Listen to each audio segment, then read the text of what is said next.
Bonjour et merci Virginie. Je vais tenter de vous exposer brièvement ce que c'est que l'ARC ou l'African Risk Capacity. Donc ARC est une institution spécialisée de l'Union africaine dont l'objet est d'aider les pays membres à se préparer, à gérer et à financer les catastrophes naturelles. Et c'est une initiative qui est venue des ministres des Finances de l'Union africaine qui voulaient trouver un mécanisme financier qui nous permettrait de se protéger et surtout de ne pas avoir à être victime des dislocations budgétaires lorsqu'il y a une sécheresse, par exemple, avoir à puiser dans les budgets de l'éducation, de la santé, et avoir à attendre plusieurs mois le temps que l'aide internationale se mobilise pour venir assister les populations les plus vulnérables. Donc c'est un mécanisme qui est né en réponse justement à ce besoin-là, avec deux points majeurs qui ont été mis en avant. Le premier, c'est que la mutualisation des risques permet de faire des économies. Et le deuxième point, c'est que la réponse rapide également permet de faire des économies assez importantes. Donc les analyses coûts-bénéfices qui ont été faites avant la création de l'institution ont bien montré qu'effectivement, plus on attend avant d'assister les populations, et plus ça coûte cher, non seulement aux populations, mais par ricochet à l'État, à la croissance.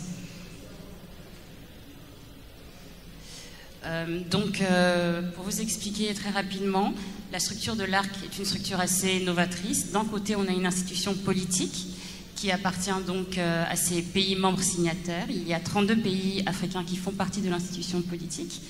Et de l'autre, on a une mutuelle d'assurance, ARC Ltd, qui est une filiale financière indépendante qui travaille avec les pays, mais avec ARC. L'originalité de la structure de l'ARC, c'est que la structure est au service de l'Afrique et répond à ses besoins.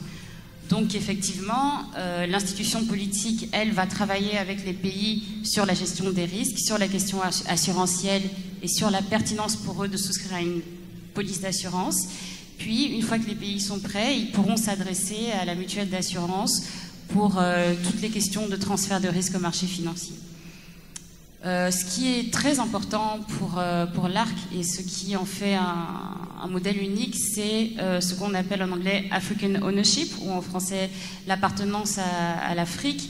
L'institution a vocation à répondre à ses membres, à ces 32 pays signataires, et chaque année se réunissent à l'Union africaine pour prendre les décisions stratégiques pour que l'institution avance.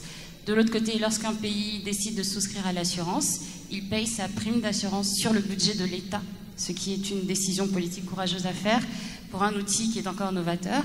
Et ensuite, cet État-là devient membre de la mutuelle, c'est-à-dire qu'il va prendre toutes les décisions pour le fonctionnement de la mutuelle année par année. Et donc, c'est cette originalité-là qui, je pense, fait le succès de l'ARC.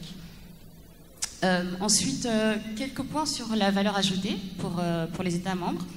Vous voyez en haut le petit schéma, c'est le logiciel que nous utilisons pour déclencher les paiements de l'assurance. Ce logiciel s'appelle Africa Risk View.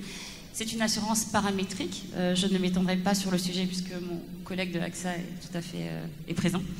Mais l'assurance paramétrique est une assurance basée sur un indice climatique. Et il faut que les États paramètrent ce logiciel pour pouvoir définir leur profil de risque et le niveau à partir duquel ils souhaiteraient avoir des versements de l'assurance, donc le niveau de risque qu'ils souhaiteraient transférer.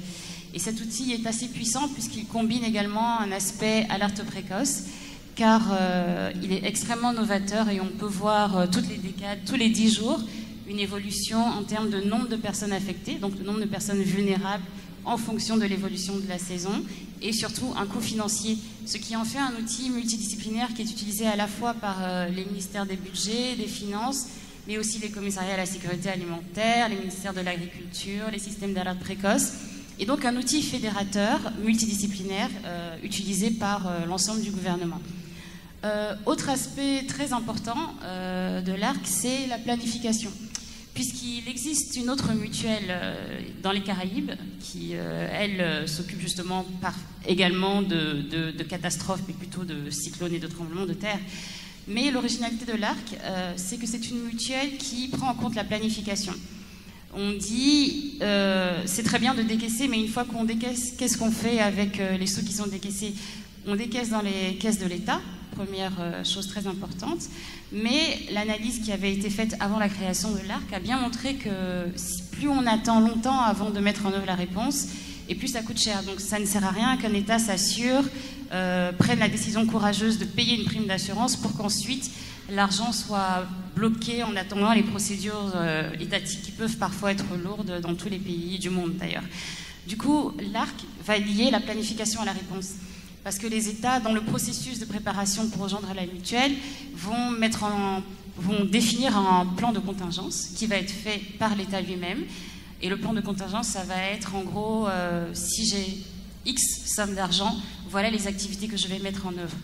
Et en fait, c'est extrêmement important d'avoir cet aspect planification. Et j'en parlerai plus tard, ce qui fait que quand on décaisse, l'État est prêt et peut très rapidement déployer l'aide aux populations vulnérables. Et c'est ce qui est unique au sein de la mutuelle de l'ARC comparé aux autres mutuelles. Et le dernier aspect, bien sûr, c'est la réponse, puisque, bien sûr, c'est bien de se préparer, mais il faut répondre. Comment on répond de la manière la plus efficace possible, en prenant en compte les partenaires, notamment les ONG, les partenaires des Nations Unies, tout en sachant que l'État reste leader dans la réponse, parce qu'il a une puissance financière également qui lui permet d'avoir voix au chapitre.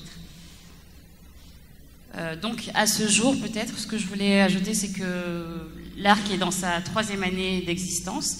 Donc, la première année, il y a eu 4 pays qui étaient un peu les pays pilotes. La 2e année, 7 pays ont rejoint l'ARC. On est en train de construire le pool pour la 3e année, pour la 3e saison agricole. La couverture se monte à environ 200 millions de dollars, mais l'objectif est d'atteindre 30 pays d'ici à 2020 et de couvrir 1,5 milliard de dollars sur le continent.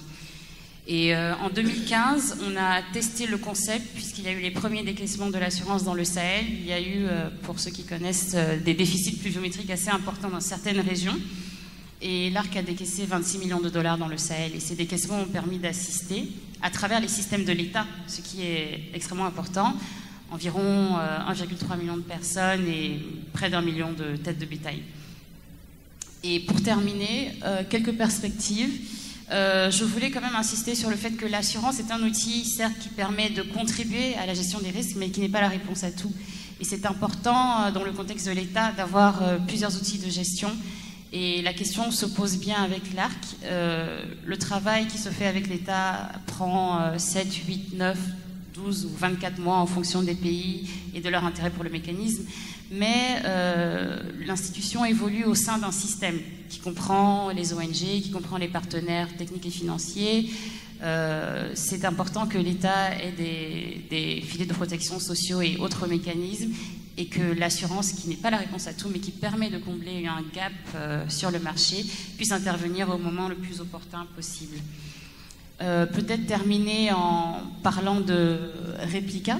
Replica, qui est une nouvelle initiative qui est lancée par l'ARC avec les partenaires internationaux de l'État, puisqu'on s'est rendu compte que la couverture d'assurance que nous proposons, qui est de 30 millions de dollars par pays et par saison, n'est pas significative dans tous les pays. Par exemple, au niveau de l'Éthiopie, c'est rien, 30 millions de dollars, même si c'est en attendant que d'autres partenaires arrivent. Au niveau du Niger également, c'est pas grand-chose. Donc la réflexion s'est mise en place avec les partenaires des Nations Unies et les réseaux d'ONG qui se sont dit pourquoi ne pas dupliquer la couverture d'assurance de l'État. À quoi ça sert? Ça permet d'augmenter la couverture en cas de choc, de pouvoir répondre de manière plus conséquente, mais également ça permet de coordonner et d'harmoniser la réponse. Puisque dans le cas de Replica, il faudrait que l'État accepte que le partenaire duplique sa police d'assurance, premièrement, et il faudrait également que le plan que le partenaire souhaite mettre en œuvre soit approuvé par l'État. Donc c'est une initiative qui, nous le pensons, on verra bien comment elle évoluera dans les années à venir, permettra d'harmoniser la réponse qui est déjà en cours d'harmonisation, mais qui pourrait être améliorée, et permettra également à l'État de garder son rôle souverain de leader en termes de sécurité alimentaire. Je pense que je vais m'arrêter là. Merci bien.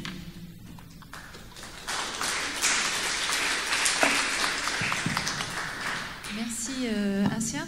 Je vais vous poser une première question. Ce qu'on va faire, on prendra après chaque intervention une question seulement sur l'intervention pour après ouvrir le débat à tout le monde et à tous les intervenants. Oui, parce que là, vous venez de nous parler des relations avec les ONG. Donc, vous avez beaucoup parlé du mécanisme de l'ARC avec les États membres.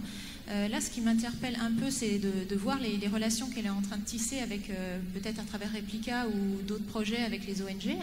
Alors, comment réagissent les ONG? Alors, autant vous nous dites, il y en a qui saisissent un peu cette opportunité, peut-être pour discuter avec des États, mettre en place l'assurance et surtout mettre en avant aussi leur propre programme.